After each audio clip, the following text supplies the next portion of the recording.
Hi, this is Tracy. Tonight I'm going to add another one to my Divorcing a Narcissist series, and this one's going to be on picking a lawyer. Picking a lawyer is so important because they've got to have your back. They have to understand the type of person that you're going to divorce, and if you are looking at how to pick a lawyer before you get divorced on a narcissist like YouTube channel, then you're probably aware that you're with a narcissist. When I went through my divorce with 2X, I did not know what a narcissist was. I did not know what was in store for me, and I was railroaded, worst divorce in our town's history. So the defense that we had to have ended up costing me $100,000, which is freaking ridiculous because we weren't even fighting over $100,000. So the bottom line is choose your lawyer wisely, and I'm going to give you a really cool trick that I learned when I was first looking for a lawyer, and I call it the blocking them out trick. And so what you have to do is that when you call a lawyer and you are checking them out, the first thing I want you to do is call everybody you know and ask them if they have a friend that got divorced and if they know the lawyer's name or they can find it out for you. You want to find the best defense that you can possibly get, because when you have the best lawyer, hopefully they understand dealing with a narcissist. Because if you have just a regular, normal, everyday lawyer and your narcissist does what mine did and they battle for you, they just build everything up. They fight for every single thing, even if they don't want it.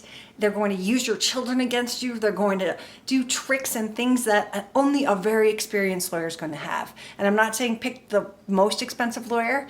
I'm saying pick the one that is someone that you get a really good feeling from. That's so vitally important because this is your life. They're going to use your children against you, and I just don't want you to make a mistake. So my special trick is that when you call law firms, again, so you're going to get that list from all your friends, and you're going to find out the best lawyers in your area. Even if you can't afford them, call them. Call them for a consultation. Whether you actually go in for a consultation or you just call them, they're going to ask your name and your information, and they're going to ask your spouse's name. The reason they're asking your spouse's name is because they are not allowed to talk to you if they've already talked to your spouse. So you know what that means, right? That means that if you talk to all the very best lawyers in town, you're blocking out your ex or your soon-to-be ex from being able to call that lawyer. They won't even talk to them if you've called them. Doesn't even mean you had a consultation or you've hired them. It's a conflict of interest and they can't do it. So call every lawyer. Ask for prices, ask for information, ask for lots of different things I'm going to give you in a few minutes, but just block them out. Block them out of all the best lawyers. And that's like a really good trick because my ex had to get a lawyer like 20 miles away who didn't work in this court system. Advantage for him? I'm not sure. He just ended up getting the shark in Denver. But that's okay.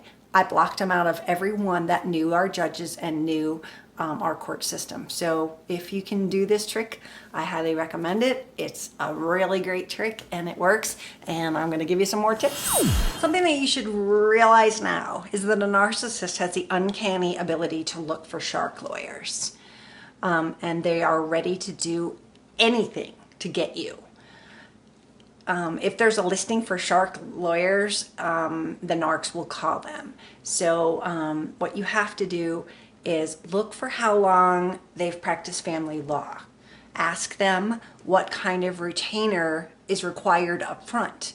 Cheaper is not always better. So I was so afraid to put down $5,000 and I didn't know what to do, but I did it. And it ended up costing me $100,000 in the end.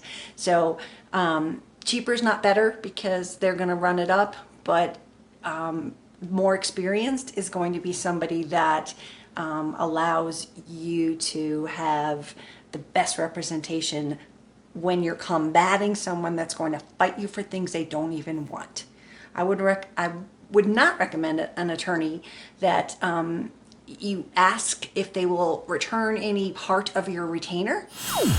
Ask them if they will. What if you put down the $5,000 and it goes smoothly? I mean, that would be so awesome. But if you've got a contract where you're not getting that back, ask first. Ask and make sure. And ask how much you're paying for their time. They're going to ask you an hourly rate. Maybe it's $250, $350, depending on where you live. Those rates should not apply to paralegals. And how much are they paying the paralegals that are going to be doing all the grunt work? Hopefully it's a cheaper rate. You want to make sure about that. And on my last video, I told you to make copies of everything. Double copies, triple copies. A lawyer is going to charge you probably 25 cents a copy. And they're going to ask if you know, you want 2 copies of everything. I had 5,000 pages of papers. If I was paying 25 cents each, that's ridiculous. So you need to understand how that is going along and make sure that if you can give them copies so you can save yourself money, really important thing to ask them if you can do that beforehand. I know it's such a small little percentage of what the thing's going to be, but 5,000 times 25 cents is a lot. I want to have you ask them how often you'll receive an accounting for the retainer. You don't want to be shocked that they've been doing all this work. You might not have even talked to them in a week or 2. And then your bill is this big because they've been doing all this behind the scenes stuff. So you should hope that the answer is once a month that they're giving you this. The mistakes in picking a lawyer. My divorce team was amazing. And I still talk to them this day. I think they are great, and I know they were on my side. They were the right choice. But I recently had to pick another lawyer to deal with the carnage of 3X. I did lots of research, and I spoke to a lawyer on the phone for an hour, which is like really nice. I thought, what other lawyer? I didn't really speak to too many others, but he came highly recommended, and I thought, all right, he talked to me for an hour, that's great. But I was meeting with another lawyer, and I wanted to meet this guy. I wanted that face-to-face feeling to see if he was going to be the one, if I had that gut feeling. And when I got to his office after that hour-long phone call, I sat down, I had my little pad. I only had a few questions because I wanted to be face-to-face and meet him. And when I got there, I said, I'm sorry, but I'm not making the choice today, that I would not take up much time, and I just wanted to get a feeling for him. And he actually got mad at me and stood up in a very defensive way and said, I am not in the habit of taking, talking to someone on the phone for an hour and then having them get more free advice. What free advice did he give me? He listened to me. He didn't give me any free advice. Lawyers suck. Just saying, if you're a lawyer, I'm sorry, but I haven't really found that many honest ones. I was so scared sitting in a lawyer's office, and I'm unaware. I'm a codependent, and I've just been abused. So I was so scared of him that he got me to sign up. Looking back, I picked a crazy narcissist lawyer. Go figure. He would make me cry and yell at me that I was not the victim. He used intimidation and re-victimized me while he was writing up the bill with fake shit. He would ask me to bring papers and then tell me, oh, we don't need those. But I read them and it's 4 hours of my $350 an hour time. So if you're in a relationship with a narcissist, you're used to bad behavior. You're used to this. He scared me, he intimidated me, and I freaking hired him.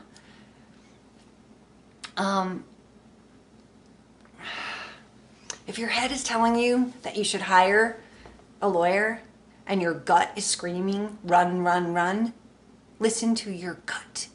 It doesn't matter if the lawyer that you're interviewing is supposed to be the best, the cheapest, or anything else. If you don't feel comfortable with them, go home. There are a million other lawyers that are going to take your money. Don't hire him or her if you don't get that right feeling. It's so important because the battle ahead of you, and I pray to God it's not certainly what mine was, but everyone who's on these YouTube videos, on the forums, on blogs, they experience a lot of bad stuff. So don't hire someone if you're not comfortable with the lawyer. If you leave the lawyer's office in tears like I did, or you feel like you need a shower, that's not a good sign. They charge hundreds of dollars an hour.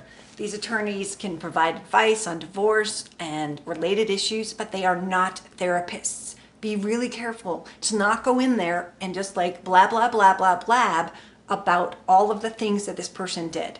You need to tell them the facts. You need to be organized when you go in there and take out all the emotional aspects of your divorce. They are not there for counseling or financial analysis. Save money on the additional attorney fees by talking to the right professionals, like a therapist or a vocational expert or a financial planner. Be careful not to overuse your divorce lawyer, because in the end, you're going to pay so much more. Trust them, but don't use them in a way that they're not even going to help you. They will sit there and they will listen to you, but then there's nothing they can do.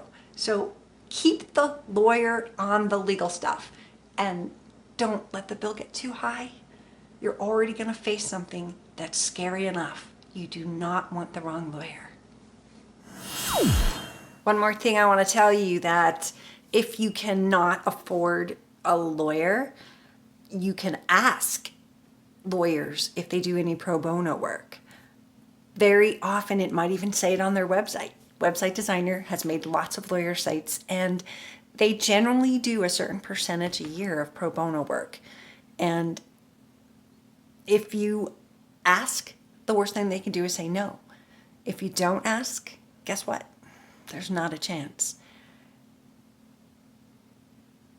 There's also free legal counseling and legal aid, generally within each town, city, or state, that you can see if there's any kind of support that you can get. If you want some legal advice, and I'm not saying that this is an option for you to go into with a lawyer against a narc, but you can sometimes get free legal advice if there's a university near you, if there's a law school near you. They very often have students of the graduate level that can help people, give them answers, give them some assistance. And it's worth a try. You're up against something. Let's just be as smart as we can and see if we can find that lawyer. And sometimes there's even lawyers, ask about this, that take a set fee, $5,000, and we're done. No matter what it is, no matter what happens, that would be the ideal situation. Depends on where you live and what they're going to ask of you to do that. But it can't hurt to ask. So see if you can get some cheaper advice and some information that might even be able to get you started. If you can pull all those papers together on your own, if you can just get the list of what they need and then take it from there, think of all the money that you're going to save. Every time you save money with a lawyer, it's going to be money in your pocket in the end. So be careful and good luck.